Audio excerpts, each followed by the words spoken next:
All right, everybody. Sorry for the delay. We are live. It is lunchtime on the second test. Paul's really pissed off about Nathan Lyon taking 4 wickets today. Paul, what a morning's cricket. Yeah, it's just the test match that keeps on delivering. The first. Is that why you're in a mood? Is that why you're in a mood because of Lyon? Lyon coming in and bowling so well? No. I'm not in a mood. I got a new piece of technology and it didn't work, and then it's just annoyed me. Anyway, all is good. Yeah, it was very impressive. The morning's cricket. Look, my if Nathan Lyon goes on to get 15 wickets in the Test match, maybe that TikTok where I said he should be dropped will go viral, and that's fine. That's fine. I'm still cheering on Australia. I'm still cheering on Australia to do well. And after the first few minutes, it looked like it was going to be a long, slow match for Australia, with losing reviews, not looking like taking a wicket, and then, wow, what an amazing turnaround. That last hour or so was quite astonishing, really. Yeah, so at lunch, India are 4 for 88. Virat Kohli is 14 not out, and Ravi Jadeja 15 not out. So in the session, 4 for 67. If you'd have said to me before play that would be the score, I would have taken 4 for 67 as an Australian supporter. But let's just wind back because the news started early today. Sensationally, David Warner has been ruled out of the test match with concussion. Matt Renshaw is doing a Marnus Labuschagne and coming into the side for the second innings, much like Marnus did for Smith in the Ashes in 2019. So quite an astonishing turn of events, Paul. Yeah, and it really puts into perspective the struggles that Warner had yesterday. That because then it was later revealed that not only is he out due to concussion, he has a hairline fracture of his, I think it's his forearm. So he got one hit on the arm that's broken. Well, broken's maybe too strong a word, but fractured his arm, and another hit on the head that was severe enough to rule him out of the game because of concussion. Now, I think we should dispense with straight away the conspiracy theories that will probably be out there from some Indian fans saying, wait a minute, how convenient that he's got a broken arm, and then it turns out, oh, he's got a bit of concussion as well. And they'll point to the fact that a few years ago when that happened I think it was the first T20 of the Indian tour back, was it 2 seasons ago now? Time flies. When it was it Jadeja who did his hamstring and also got concussion? Yeah, and that was in, I think, a one-dayer at Canberra, and that was the famous shots of Langer and Booney going at it in the tunnel. Was it a one-day or a T2? Anyway, their bingo card for the people playing at home. Langer got his mention. That was 3 minutes in. That's pretty good for me. Sorry. Yeah, it wasn't a sycophantic compliment. Oh, he should be coach again. Yeah, he should be coach and prime minister, according to Manners. And I was a bit aggrieved at the time. I thought it's very convenient of them because wasn't it it was the Indian doctor that did it? But I suppose Indian fans will say, well, this is probably the Australian doctor. And anyway, I don't think there's anything in it. And I think that they're saying that Warner would have batted had he not had the concussion. So more probably significantly is question for you. Let's see if we can get a TikTok out of this. Is that the last time David Warner will ever bat for Australia in a test match, Manners? Yes, I think it is. I'm very definitive on because we'll post that up and we'll be cheering him on to play again.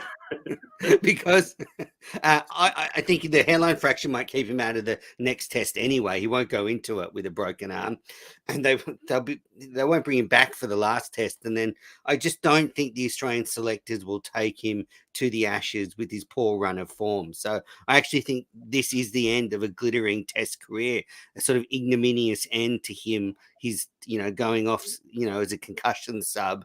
You don't often get the fairy tale, and I think we'll look back at that double hundred at the MCG as his kind of fairy tale moment.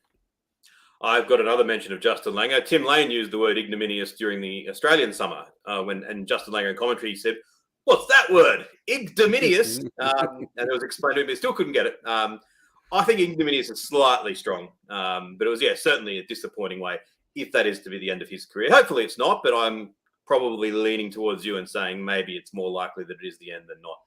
Anyway, we digress from an amazing morning of cricket. But I mean, he's so Renshaw comes in and has a chance, probably at the top of the order, to stake a claim for further honours. Now, in the first 30 minutes, there was a couple of poor referrals by the Aussies. The first one off Matt Kuhneman, where the ball was clearly going down leg side. I thought, well, I think it was umpire's call, wasn't it? Was it umpire's call? Or just, but very No, clip. It was it was minor. umpire's call on impact, as in on, Yeah. on impact with the pad, and it was a Yeah. green light when it passed the stumps.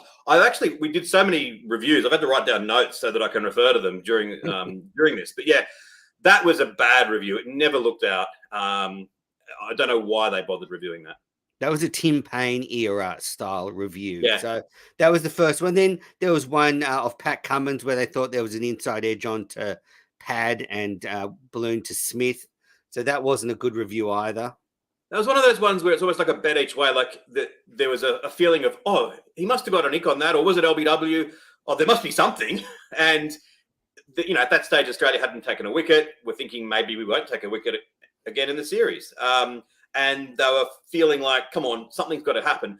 But I thought what was telling was that pretty much all of the slips, when Cummins was asking for their opinion, were sort of all going like aggressively saying, I don't know, maybe. And that was and I remember thinking just before they showed the replay, I think, I wish they hadn't reviewed this. I don't have a good feeling about this at all. I don't understand, with India having so many wickets in hand, both of those seemed really sort of line ball for me. I just don't understand why they would take the risk on those, because, then so Pujara comes in. So Lyon gets the first wicket, LBW, KL Rahul out, just pushing forward. Good decision, plum LBW. And then Pujara comes in. Second ball is plum. Because the Aussies have only got one review left, because they've burnt two, they decide, we better not take it because Pujara came down the wicket. It could be umpire's call, blah, blah, blah, blah. Or it could be the 3 meter rule, I think, would have ruled it out. And so they don't take it. And it turns out to be hitting middle. I mean, live, I thought it was surprising that the umpire didn't give that out. Now, I know as an umpire, if you give it out and the batter's a long way down the pitch, you invite criticism. Remember that when South Africa were here and Steve Smith was given out LBW and it was shown umpire's call, and Steve Smith was miles down the pitch and Warney and others ripped into the umpire. I remember one of the articles at the time was, if you just come from out of space and watching cricket for the first time and you saw an umpire give it out and it showed that it was hitting the stumps and it was a brave decision, you'd expect that the umpire would be getting compliments. Instead, he was gone absolutely castigated. So I can see why it just looked plum, though. And then that 3 meter rule, which of course should be thrown out. I mean, there's no need for that rule. But I thought he's probably not quite down far enough. Plus, it's hitting. So at worst, I think it's going to be umpire's call because of the 3 meter rule. But you'll maintain the review. Turned out he was down 2.8 meters, and it was smashing the stumps out of the ground. So yeah, I mean. From the position that they were in, I can see why they didn't review it, but they should never have got into the position that they were in. Yeah, so at that point, India had lost their first wicket at the score at 46. When that sort of they didn't review, I feared that Pujara was going to, as it's a bat for 2 days. But then Rohit Sharma was bowled by Lyon when the score was 53, and that was an absolute japper from Lyon, going around the wicket, straightened enough with the off the pitch, and got past a really good player of spin. He's the GOAT. He's just the GOAT. And I've never doubted him. That was just a sublime delivery. And, you don't take 400 plus test wickets if you're not a great bowler. Yeah, and then 2 balls later, he traps Pujara LBW absolutely dead in front. Thank goodness he got him out because, as I said, I was really worried that he was going to go on for a big one. So India had lost. That was a good review. Let's give them credit, because that one was a very, very close to simultaneous bat hitting ball and ball hitting pad. Now, maybe it's one of these ones when if you're the bowler and you can actually see it, you get this feeling. But, geez, Pat Cummins' heart would have been in his mouth. But then it showed from the very first replay, even from spin vision, it was clear to hit the pad first. And once it was going to hit the pad first, then it was clearly going to be out. Look, as an aside, I really think it's up to the bowler for LBWs to really be able to make these decisions. And I think that the players should actually spend a little bit of time practicing, not going out and umpiring grade cricket or anything, but get a whole sequence of decisions on television and get them to give their decisions and see who's the best and learn from that and realize, oh, yeah, because they don't do any practice. Most of them don't watch a whole lot of cricket. They're probably not all that au fait with the rules, even some of them. I think it's worth putting a little bit of effort in that regard, because you should be able to go to the bowler with confidence and he should be able to say, look, there's a chance that's hitting, but it's probably going down the leg side. Or I think that's pitched outside leg. Or I think that's hit him outside the line of off. All those things Australia need to sharpen up on. Yeah, that's true. Especially the spin bowlers, they have enough time to sort of see the ball hit the pad. Might be hard for a fast bowler. No, I don't think it's hard at all. I think that, but they're in their follow through. Well, I mean, you should know if the ball is pitched outside the leg, and you should know if it's hitting outside the line of off. And if your follow through is so chaotic that you don't know, you probably need to change your action so you're looking at the spot more. Now, out of say 100 fast bowlers, how many do you think accurately know the LBW rule? Well, none have played at any level. I mean, if you know the LBW law, you won't get above. Here's another TikTok. No, it's the rule. They do a test when players are 19. They test them on the laws, and any fast bowler in Australia who knows the laws is marked never to be given higher honours because it's just not. You're out. It's not allowed. Maybe Cummins might have a vague awareness, a vague understanding of them. He thinks it's part of like Quidditch or something. All right, so so India lose 3 for 8, and then this puts your theory to the test, because Todd Murphy, he seemed to go for a review. He seemed to push for a review, which was as bad as the Kuhnemann one, and they burnt all their reviews with 7 wickets remaining on Indian pitches. That is disastrous, with all those pushing forward and bat and pads. And if you've got no reviews, you are in real trouble. That was an interesting one. I was actually driving for that, and I heard it on SEN, and they were making the point that Hanscom himself, who had taken the catch, seemed to be saying, no, I don't think that there was any bat in there. So that was a puzzling one. The only thing I'll say is, and I know that the umpires aren't meant to think this way, but I just can't help thinking, if I was the umpire and I'm standing there now knowing that Australia has no reviews left and India have reviews, and there's one that's 50-50 LBW, and I'm thinking, oh, if I give this not out and it proves to be smashing into middle stump, that's a controversy, and my name's dragged over the internet worldwide for making a mistake. It's a 50-50 call. I'm going to give this out. If they challenge it and it shows to be missing, well, it'll be overturned. If they challenge it and it shows to be umpire's call, well, I'm not going to get criticised. Now, I'm sure the umpires are very strongly encouraged not to think that way, but I just think one or two of them, human interest, I think I would think that way. So what I'm saying is, maybe it's not all bad that we've burnt our reviews. Yeah, sometimes I think it's the opposite. The umpires are like, well, you've gone for all these reviews trying to make me look bad, and now I'm going to keep the finger down, stuff you.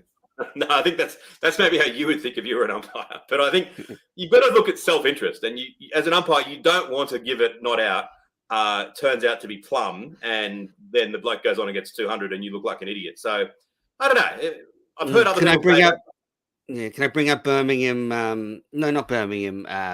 Where was the Stoke Leeds? Yeah, Headingley, Stokes one, where the umpire should have done what you're saying, given Stokes out, and thought, well, if England are going to review this, so we'll get the right decision. Yeah, I mean, I suppose it also comes down to the umpire might have just thought that was missing. So it's got to be, because that was a particularly difficult one that even Stokes thought it was not out, even after it was shown to be out. But yeah, I think that I still wish we had some reviews, but it could be interesting. The other interesting thing is it could bring into sort of that resentment and rancor and bad behaviour again. Will the Australians stick to what they're meant to be doing these days and playing with a bit more grace? If they get a plum in their eyes, LBW turned down, and they can't review it, will they carry on? What are you laughing at? They'll start sledging because they've got no DRS. I like the theory that they just get so annoyed they just take it out on the Indian batsman. But what I'm worried about is I'm worried about you though, because you love DRS, and you know, one of your great joys of cricket. So will you keep watching the Indian innings now that there's no DRS for Australia, or will you be watching how India use it? Of course not. I watch DRS, and there's a bit of cricket that gets involved. Exactly. And now if there's none, you know, what's the point? No. Actually, it does raise that question that I've said before. Now that the technology is so good, should we consider at least trialing the umpire just gives the decision, bang, and if there's a mistake, the third umpire reviews it straight away and we get it corrected. Take it out of the hands of the players, because it will be farcical if throughout the rest of the day there are some incorrect decisions that can't be overturned. And yeah, it's the Australians' fault. I'm not saying it's not their fault, but we ultimately want the most correct decisions. I think maybe that's the next level that DRS can go to. You got to be going pretty bad to burn all three, though, because three's a lot, especially with umpires' call. That you don't lose a review for those. So if you're there or thereabouts, usually you keep your review. So they're having a real stinker. Oh yeah, I mean, Australia deserved no sympathy for stuffing up the reviews. I'm just saying, as a separate point, as a cricket fan, I want the decisions to be correct. And so, I mean, even if you haven't burnt your reviews, if you elect not to review and it turns out that it would have been out, as was the case earlier today, whether that's India or Australia or whomever's impacted, I would like to see the decisions correct. So I think it's worth trialing, going to the point where the umpire just make up your decision, and as soon as the decision is made, the third umpire goes to the first available logical, like potentially, that might have been hitting. Let's not worry about impact. Let's not worry about whether he's hit it or not. Let's just go bang straight to ball tracking. Oh, that's 3 reds. Hang on a second, mate. Just check. No, he didn't hit that. That's actually out, and go that way. Yeah, I think it should be something like NFL, like the decision's given, then the batsman just stops, and then someone comes out with like an extravagant flag, and they, if it's out, they hold up the red one or a green one, and then the batter continues to walk off. And the umpire might have that penalty, that wicket is declined. Exactly. So anyway, so 7 wickets gone. Australia burn all their reviews, and then they just decide to start taking absolutely amazing catches. Peter Handscomb takes an absolute ripper off Iyer when the score was 66 in close at short leg. Iyer goes back, whips it off his hip, offline pretty well, and it just hits Handscomb, and he juggles it and dives away to his right and holds on to it. It was an absolute masterstroke. It was just phenomenal stuff. So meant Lyon had 4 wickets. It was lucky, but good. I was surprised they didn't scrutinise to see whether or not the ball had brushed against the grill of the helmet, because as I understand it, that's still not allowed at test level, though it is at Big Bash. They've made it that, anyway, I haven't looked it up, the playing conditions, but anyway, it was good that there was no controversy there. But yeah, he recovered really. He did well. Got some luck, but rode it well. And I think that it's a remarkable thing. I was actually at the time happier for Iyer to get out as an Australian fan than Kohli. As good as Kohli is, I was more scared of what Iyer might do. Now, Kohli may well get 100, but that's how I felt. Wow. So India had lost 4 for 20. Lyon had taken all of them, and just a tremendously exciting passage of play. Then Jadeja and Kohli batted pretty well to lunch. They put on 22. And so as it stands at lunch, India 4 for 88. They trail Australia by 175 runs. For the bowlers, Pat Cummins, 7 overs, none for 17. You got to ask the question, do they really need him? Matt Kuhneman, 13 overs, none for 35. I think he's bowled okay. Oh, he's bowled very well. Yep, very well indeed. He's unlucky not to have picked up a wicket or two. Lyon, 11 overs, 4 for 25. And then Todd Murphy, 4 overs, none for 5. I think he may have looked the best of the lot. He looked good. Lyon has looked fantastic. Go on, watch on the TikTok. Congratulate me on suggesting that he should be dropped. One other thing I wanted to say, and it's churlish given that Australia are doing so well, but I do think they've given away too many easy singles. Now, I know it's fashionable to say we have to be very, very sort of patient and stop them from hitting boundaries, but they weren't really trying to hit that many boundaries, and there's far too many balls that were able to be sort of defended through the vacant gully region down to the sweeper for a single and worked off the hip for a single. I think that they needed to have more of a ring field. And if they start hitting a few boundaries past you, you can always push them back. But I think they gave India a few too many cheap runs this morning. I think that's a good point. I like to see batters, when they're new at the crease, have to take risks against spinners early. And so you can do that. But especially Kohli and Jadeja, they started putting the fielders back straight. But I will say, though, some spinners like that. and they'll push for it. They want the protection. So if a spinner's saying to you, I want the protection, and it's important to their psyche, I don't mind it. Well, I don't think the scoring's been something concerning for the Aussies. So, yeah, a good session. You have to say Australia won that session. Definitely. It may be our only highlight of the entire series. I'm not saying it will be, but we'll always have this morning session to cling on to as the memories from this series, no matter what happens from here. They do bat down. They've got some decent batters still yet to come, and it's going to be very fascinating. Another great atmosphere. I think it was sold out on day one, but people on Twitter were saying they don't know why, but sort of some tickets sort of disappear into the ether because it's apparently sold out again today. But again, although it's a great atmosphere, it's not necessarily full. But there is something really special about Test cricket with a decent crowd in India. There's nothing like it. Yeah, it looks great. Let's just go react to some of the comments because this is just a YouTube only show, so we can. Bakul, should Haydos be selected for the next test? Yes, definitely. So get out of the commentary box. Shut him up. I love Haydos. He's all right as a commentator one stint a day, but after that, I mean, he's very enthusiastic and everything. But after a while, it's like, oh, mate, get him out there. Yep, open him up.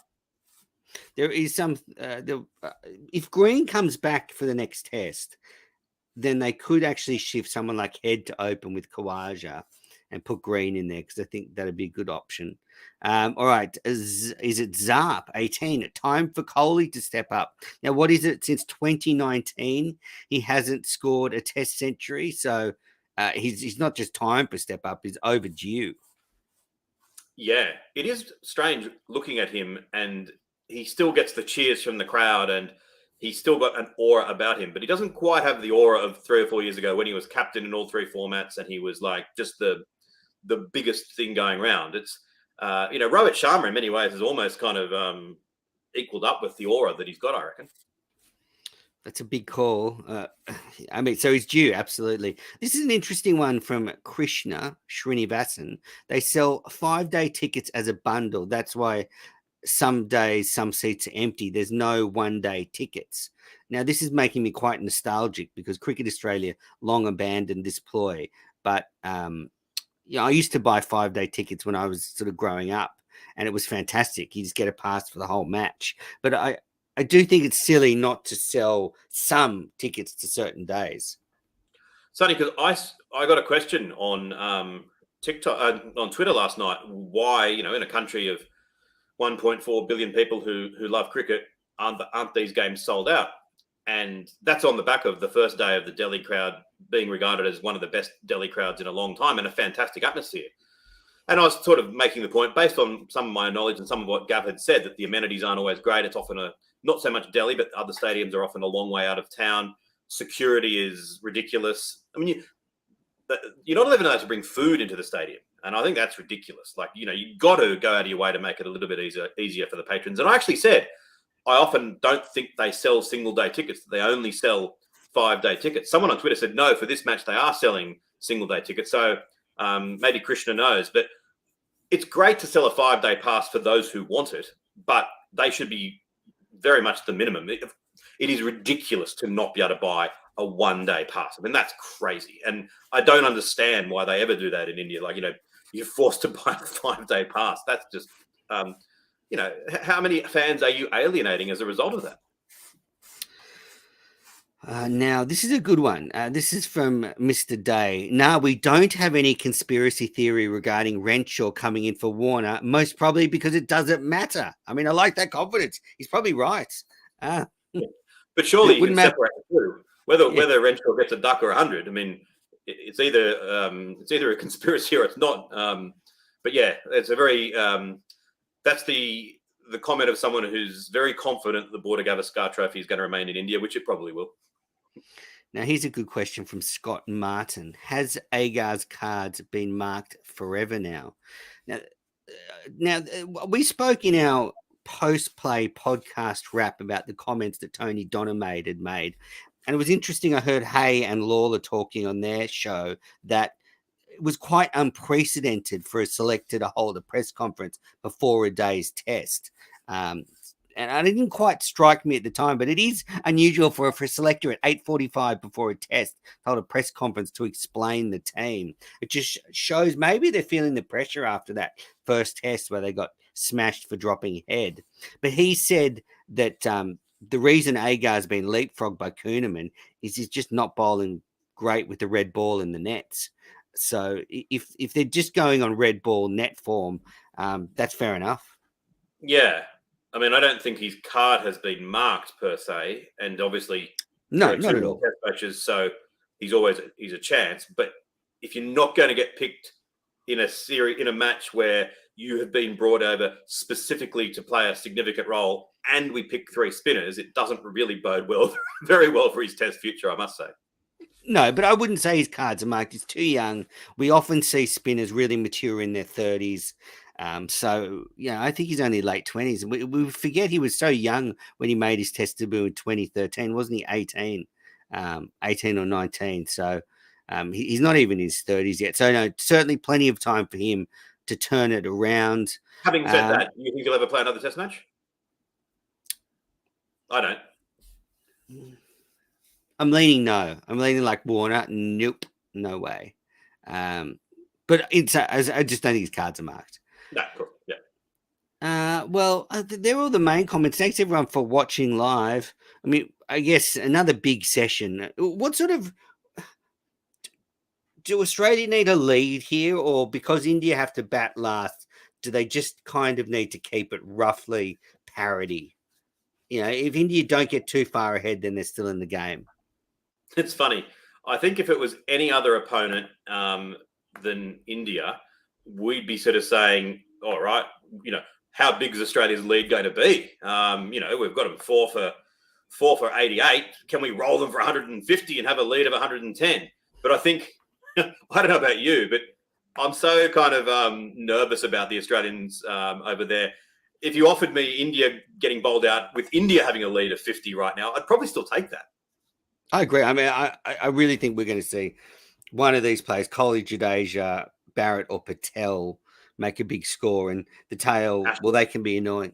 Yeah, Ashwin, I think he'll be annoying as well. So that's why I think if Australia can keep it roughly around that score, then and India have to bat last, I think Australia's still in the game. But I can see this session being so vital. If Australia doesn't take a few more wickets than India, you'd think would bat out the day and therefore start to get in front.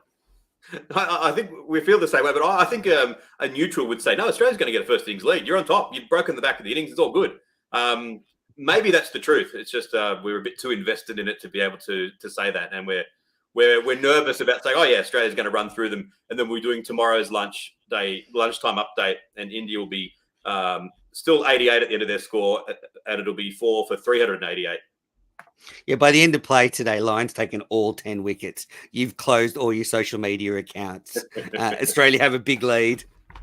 All right, well, if Lion ends up taking 20 wickets in this Test match, then I think that could go viral, that TikTok. Will you do a nudie run, like around the park or something? If he takes all 20 wickets, go on record and say that now.